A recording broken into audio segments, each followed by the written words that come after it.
Johnson. Welcome to the NBA on 2K Sports. In this game, we'll see the Charlotte Hornets going up against the Brooklyn Nets. And now time for the call by Kevin Harlan as we get ready for the opening tip in Brooklyn. What a view as we get set to enjoy an evening of basketball in beautiful New York City. Welcome, everyone, to a great Sunday night with the NBA here on 2K Sports. This is Kevin Harlan here alongside my colleagues Clark Kellogg, Steve Kerr, and Doris Burke will be joining us from the sideline. And now we take a brief check at the matchups. Our starting five for both teams. One of the guys we'll be watching out for today, certainly Al Jefferson. And, you know, the way you see Al Jefferson go to work in the post, you can see that he plays bigger than his actual size. And I think that's because he has really long arms, and he's got a lot of girth about him, so he can create space with his legs and then shoot over the top of the defense with those long arms. And I think Big Al plays bigger than he is because he's not afraid to go into contact to create a shot. And he knows that even if he is fouled, he can go up and make the shot anyway. I mean, he can play through contact, and that gives you confidence down in the low post. And this is the first time matched up with the Hornets this season. In the season before, they completely controlled the series 3-0. Well, they took care of business last year. I mean, they swept the season series from them, as they should have, because they're the better team. Here's Jack, following the basket by Lance Stevenson. Poke loose. That's out of bounds. Brooklyn will retain possession. 11 seconds on the shot. 11. First quarter, just over a minute played. And Plumlee kicks to Johnson. Shot clock at 5. Makes it off the glass.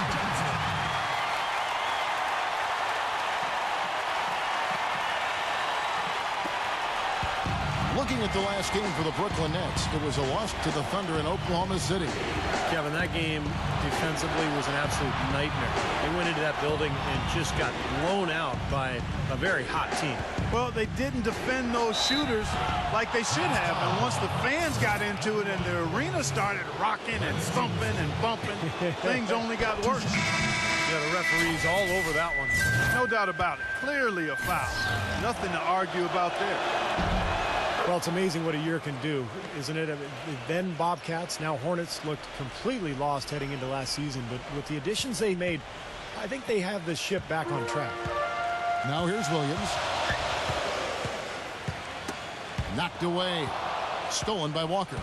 And here comes Walker, leading the fast break.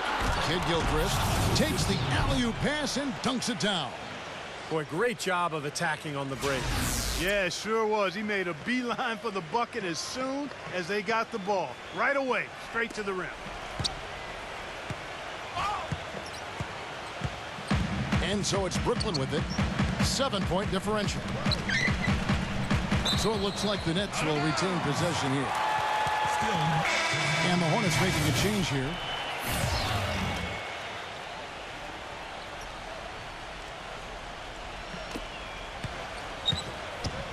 Williams kicks to Anderson.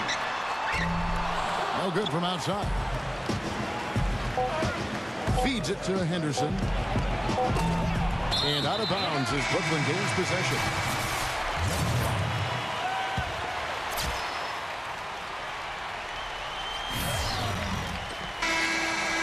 And that concludes the first quarter of play.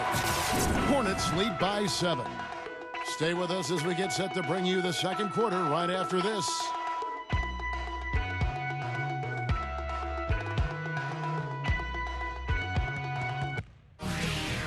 On tap this Saturday, December 6th, Tim Duncan and the San Antonio Spurs.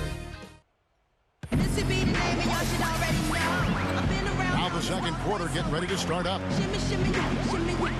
Even though the Nets staged a great comeback last season, you have to wonder if they'll view what they did as a disappointment. Well, they did bring in some big-name stars, but still ended up, I think, right in the middle of the playoff pack in the East and perhaps fell a little short of what they hoped to accomplish last season. In a moment now to reset the lineups, courtesy of Gatorade, all fueled up for the second quarter of basketball. So for Brooklyn now, Mirza Teletovic out there with Plumlee. Then there's Alan Anderson. Then there's Darren Williams. And it's Bogdanovich in at the 3, the small forward. Plumlee dishes to Teague. And that one goes in as he is fouled. It'll be 3 points if he converts at the line. At the line for your Nets. And for most teams, that would be good enough, being in the middle of the pack. What the Nets did last year, but they've been trying to climb into that elite tier in the East, and it didn't happen. And that one misses.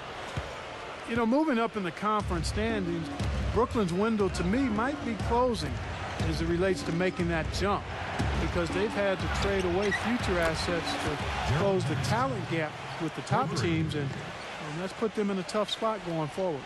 Let's check out what Doris Burke has for us. Well, gentlemen, as you know, great post scoring is a bit of a lost art in the NBA, but Al Jefferson is a throwback player. He said, you know what gets me going? When I spin to the baseline real quick, get you off your feet, go under you, and throw it up fast. That's better than any windmill or 360 dunk I could ever do. Kevin? Oh, well, loves to operate down low. Thank you, Doris. Oh, and I love Jefferson's great footwork on the low box. I mean, he's always keeping defenders off balance. And Roberts kicks to Williams. The dish to Henderson.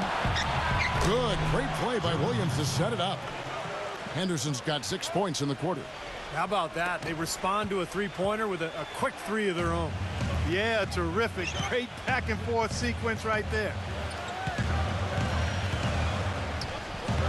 Outside Teague. The finger roll finish at the bucket. A minute and a half gone here in the second quarter. It's Williams with the drive. So the whistle blows on the shot and 2 free throws for the contact right there. Marvin Williams, the former #2 pick out of North Carolina back in 2005, now in his 10th season in the NBA. And Williams never a star, but he is a quality defender and able to space the floor. You know, you got to take him for what he is, and that's really a solid rotation player throughout his career. Kevin, there are only 25 to 30 all-star caliber players in the league, maybe 35. After that, everybody else is a role player, and you have to understand that and embrace it and accept it. Walker with it. He hasn't scored yet. That, I'm sure, will change.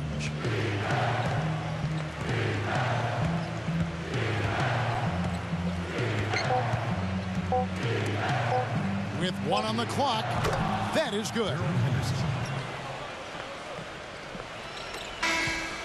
The clock runs out, and we're heading to halftime. The Hornets on top, up 9. We're going to step away briefly, but get you right back out here for the start of the third. Now, presented by Sprint.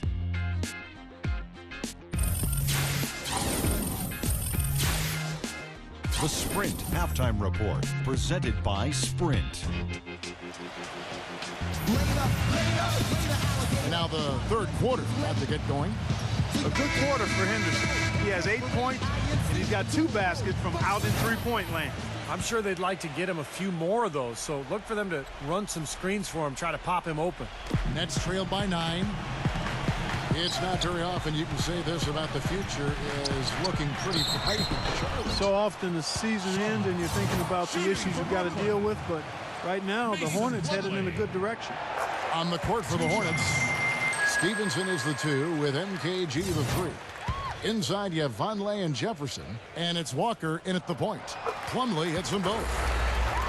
And for Charlotte, as you said, you know, part of it is feeling good with their direction, but also they should feel good that they actually have a direction after the way the last few years have been. And Stevenson kicks to Kid Gilchrist.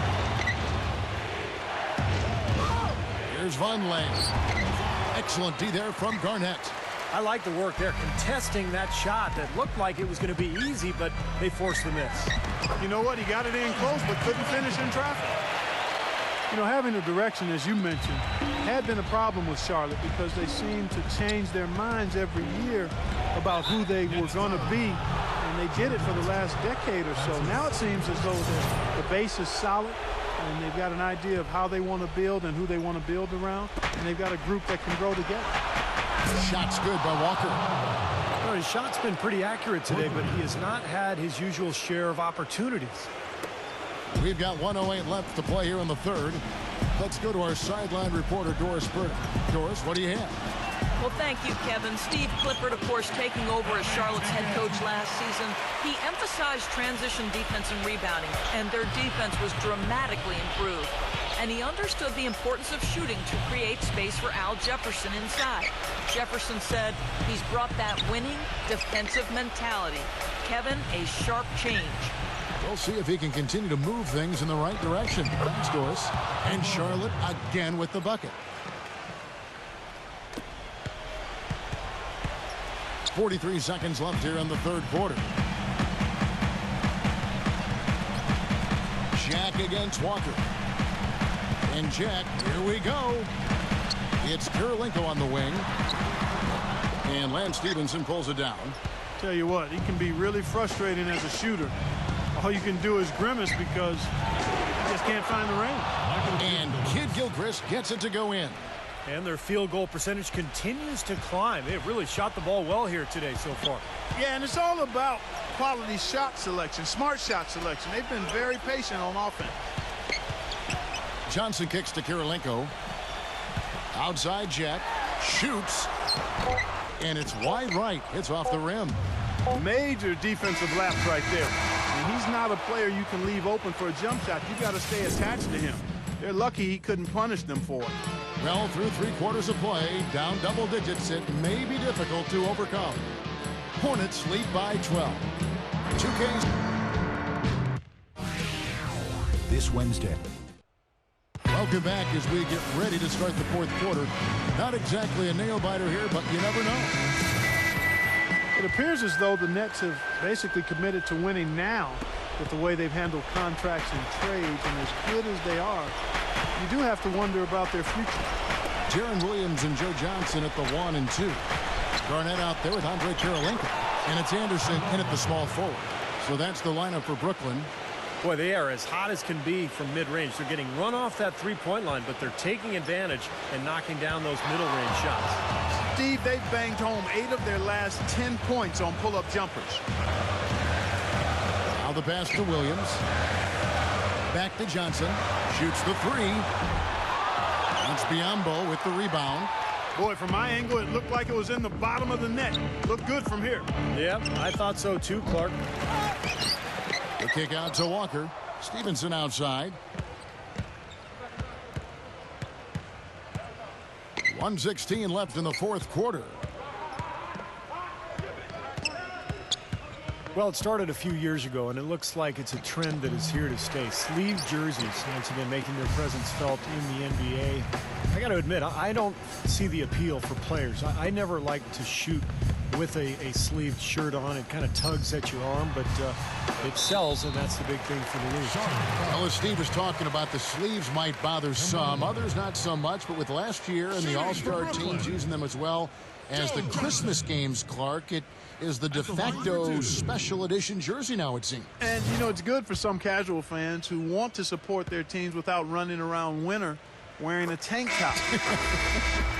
Like you and I are doing right now. Nets did a great job of winning games they needed to here at home, and it had to do with their shooting. Yeah, you look at some of the split stats, and the Nets were an elite shooting team when they were at home. Al Jefferson's checked in for Charlotte. Kid Gilchrist the pass to Stevenson. Johnson with the defensive effort. Well, those chances are almost always 2 points for him. I guess the defense did what it had to do to bother him. And the shot is good. As you said, the Nets shooting their way to most victories here at Barclays. 28 home wins on the year for them. Stevenson drives in. That's good. Well, the fans already heading for the exits, clearly not pleased with the way their home team played here today. And they shouldn't be pleased. I mean, it's a very well-deserved win, Steve. They came into this building and weren't intimidated at all. They were the aggressors. And the Hornets making a change here. Biyombo, he's checked in for Jefferson. Cody Zeller comes in for Vonleh. Jeff Taylor, he's checked in for Michael Kidd-Gilchrist. And Gary Neal subbed in for Kemba Walker. Now a timeout call by Brooklyn. They're trailing by 13. 27 seconds left in the fourth quarter. And we've made our way through just over a minute and a half in this fourth quarter. And Anderson gets it to go. Looks like they're going to finish strong, but just aren't enough ticks left on the clock. Well, Steve, it's a good run they're having now, but they just waited too long to have it.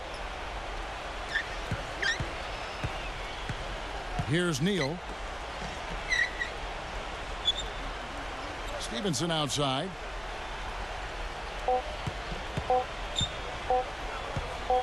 Lets it go with the three. Good. Well, this is going to seal the deal. They've really exploded here to the finish line. You know, once they sniffed out that blood in the water, the killer instinct came right out. And so it's the Hornets taking care of business in this one. Some days, Clark, everything goes.